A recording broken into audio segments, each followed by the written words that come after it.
Magandang araw po sa inyo lahat mga kababayan. Welcome. Welcome sa I Love Philippines. Okay. Ito, 'no, alam niyo, tayo po ay nakasubaybay, 'no, dito sa mga nangyayari, okay, sa pulitika. Pero bago 'yan, 'no, gusto ko lang pong, banggitin itong, issue ng, o balita, na nabasa ko dito sa mga pahayagan. Ito po ay may kaugnayan sa libre sakay ng MRT-3, okey? Ito pong proyekto na 'to, proyekto po ito ng dating Pangulong Duterte, na kapag ikaw ay, bibiyahe, sasakay ka ng MRT, ah, 6:00 ng umaga, isa ka sa mabibiyayaan ng libreng sakay. Pero nabalitaan ko sa isang, pahayagan na ito po pala ay aalisin na ng gobyerno, okey? Kaya tayo po ay medyo disappointed. Bakit? 'Di ba ang gobyerno ngayon, panay ang pamimigay ng ayuda dun sa mga iba't ibang bahagi ng bansa. Bakit itong libre sakay, ipapatigil nila? Ah, Sayang din naman kung ang makikinabang lang dito sa mga paayuda, kung saan, puwede pa maging sanhi ng korapsyon yung mga ayuda na pinamimigay nila ng mga congressman.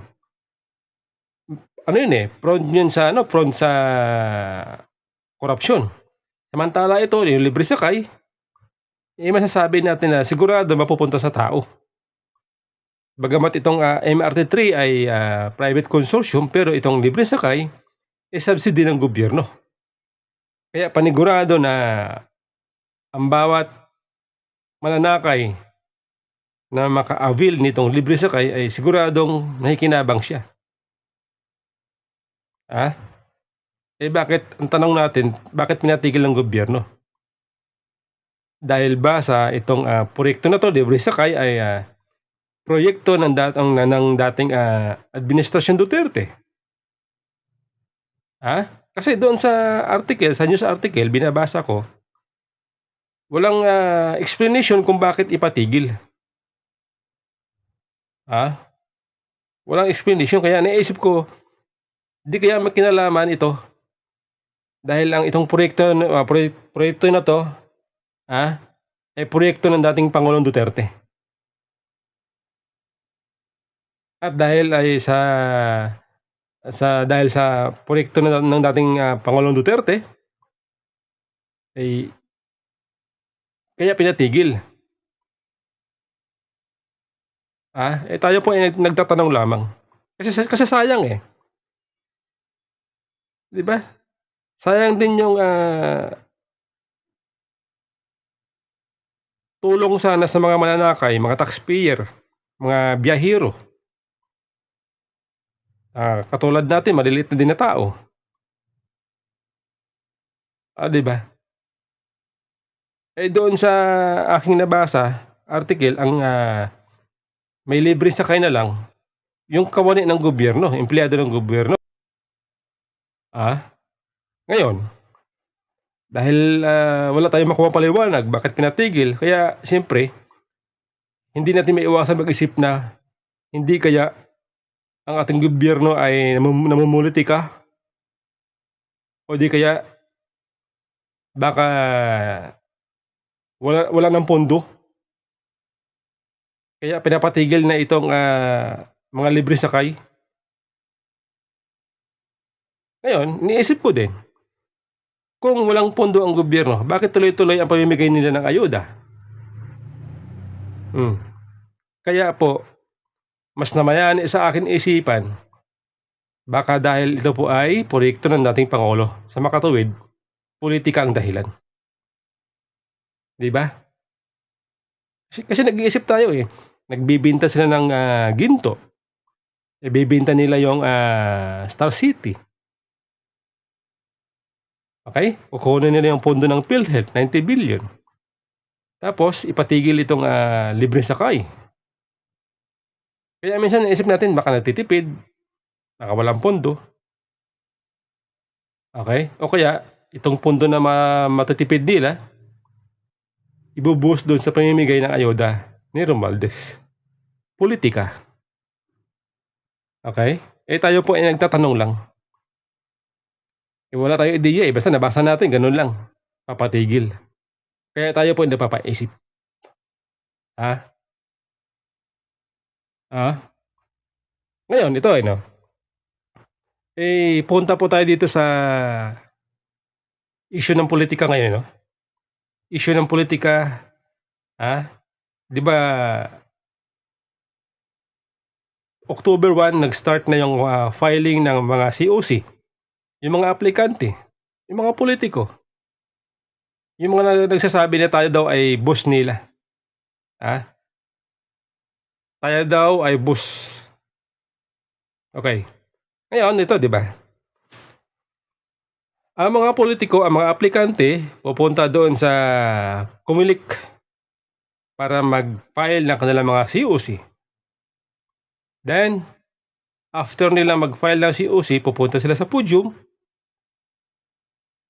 sasalita sila dun, ihahayag nila ang kanilang mga plataporma. Ang nakakatuwa, ang nakakatuwa o nakakainis, nakakabwisit, ah, dahil yung iba, paulit-ulit na lang na plataporma. Plataporma ni Pedro noon, plataporma pa rin ngayon ni Juan.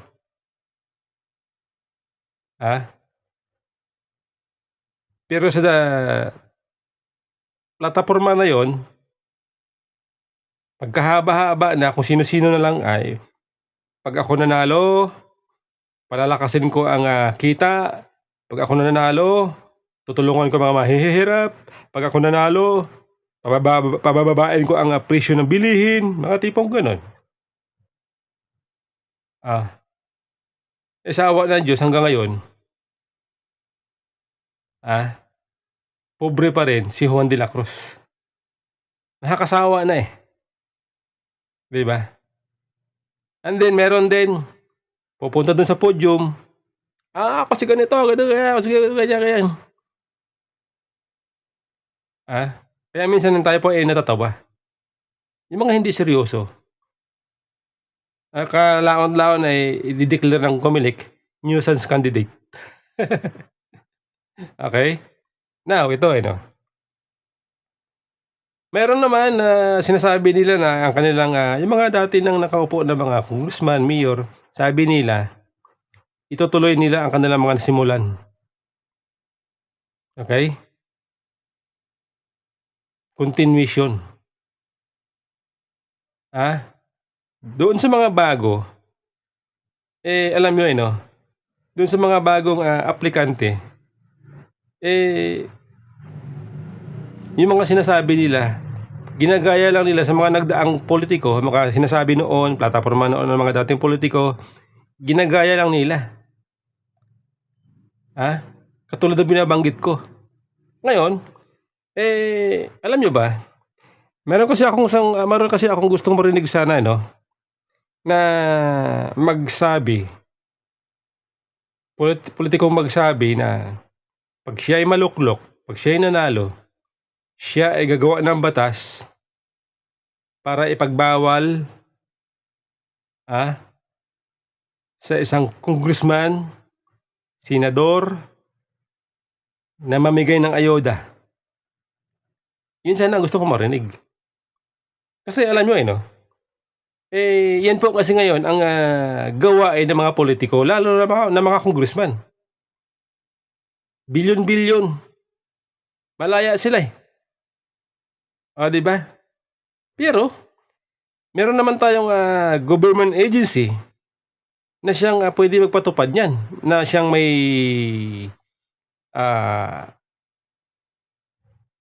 na binigyan ng kapangyarihan na siya ang mamamahala para ipamimigay ang ayuda. Pero ang mga congressman, meron din silang version na pa-ayuda.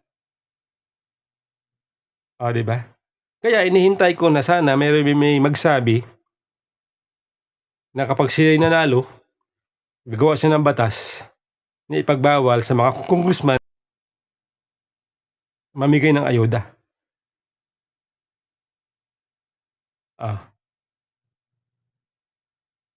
'Di ba? Okey lang kung halimbawa sa Vice President, Presidente, ah, pero kung sa congressman, senador, dapat bawal 'yun. Kasi 'di ba ang alam natin ang mga congressman, mga senador, ang kanilang linya ay taggagawa lang ng batas. Pero ito sila, namimigay sila ng ayuda bilyon-bilyon, kaya dapat ipagbawal 'yun. Gumawa kayo ng batas, o ito pa, gusto ko ring marinig sa isang, aplikante na sabihin niya, gagawa siya ng batas, para magpaparusa dito sa mga congressman na magsingit ng pondo kung saan-saang departamento katulad nitong binanggit ni Vice President, Sara Duterte noong nakaraan. Na meron daw, siningit na pondo doon sa DepEd na worth, 5 billion at hinihingi ng congressman di umano. Yun po sana ang gusto kong marinig, na gagawa sila ng batas para magpaparusa dito sa congressman, senador, na gagawa ng pagsingit. Dahil ang pagsingit po ng pondo ay bagamat po yan ay bawal, pero wala po nakakulong. Malaya sila. Wala nakakulong. 'Di ba? Ngayon 'pag sinita sila ng mga mamamayan, gigipitin nila. 'Di ba galing? Kaya mas maganda sana mayroong, pulitiko magsabi, gagawa sila ng batas para ipagbawal, parusahan. At gusto ko ring marinig sa isang pulitiko na gustong, mag-apply ng, trabaho, senador, congressman, na kapag siya'y nanalo, bibigyan niya ng kapangyarihan ang, publiko para idemanda itong gumagawa ng, katulad niyan, ng mga singit-singit sa pondo. Para idemanda itong, namimigay ng ayuda ng mga congressman, gano'n dapat. Bigyan niyo ng kapangyarihan ang, taxpayer, dahil tax namin 'yan, para idemanda namin itong mga gumagawa ng kabulustugan sa pundo ng bayan. Okay? Malinaw? Ito pa, isa rin sa gusto kong marinig sa mga aplikante na gagawa sila ng batas, amyendahan ang batas. Actually hindi naman yata batas yun, yung, MOAA nitong mga mambabatas. Hindi ko alam kung batas ba yun o hindi, kasi hindi tayo abogado, kaya hindi natin alam, kaya tayo nagtatanong, okay? Gusto kong marinig sa isang, aplikante, tumatakbo, congressman, senador, nagagawa siya ng batas para baguhin itong, sinasabi nilang MOAA, dahil isa itong, hadlang, isang paraan, at dito nagtatago itong mga congressman, dahil sa MOAA na yan, hirap tayo malaman ang kanilang pondo kung saan napupunta. Tama? Unfair naman, ito kang, Vice President, Presidente, pwedeng i-audit ng COA ang kanilang mga pondo. At maging itong mga congressman, gusto rin nilang i-audit. Kasi sabi nila, kapangyarihan daw nila yun. See? Unfair. Eh, bakit yung sa kanila, hindi pwede i-audit, ha? Imo-OAA lang, tapos na. Ligtas na sila. See? Yan po ang gusto ko marinig na sana mayroon makapag-isip. Hindi yung kung ano-ano lang naisip. Ay bugok. Ha? Ang bira kayo. Katulad din nung nakaraan, may nagsabi na sabi niya, pag siya daw ay maupo, gagawa siya ng batas para daw i-rehabilitate itong mga addicts. Ha? Eh ngayon, ang problema, meron isang reporter na nagtanong na medyo pilosopo. Tinanong siya, ano daw, paano pa daw i-rehabilitate itong addicts kung patay na? Ah.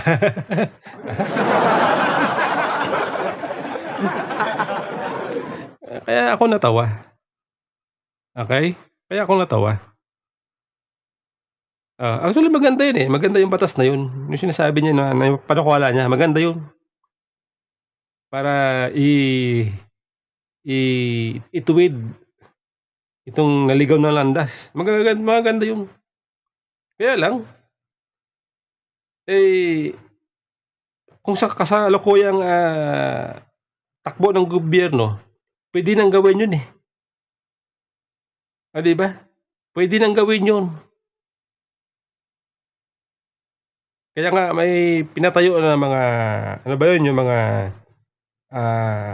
building doon sa Muir and Tarlac para doon ilagay ang mga tao na naligaw ng landas at doon i-rehabilitate. Pwede na yun eh. Pero itong isang aplikante, gagawa siya ng batas para palakasin ang rehabilitation ng mga addicts. Ibig sabihin, gaya-gaya. Kung ano yung naisip ng iba, naisip niya rin. Kumbaga wala siyang originality. Alright? Ganun dapat. Dapat ganun mag-isip. Itong mga aplikante natin na sinasabi na tayo daw ay boss nila. Di ba?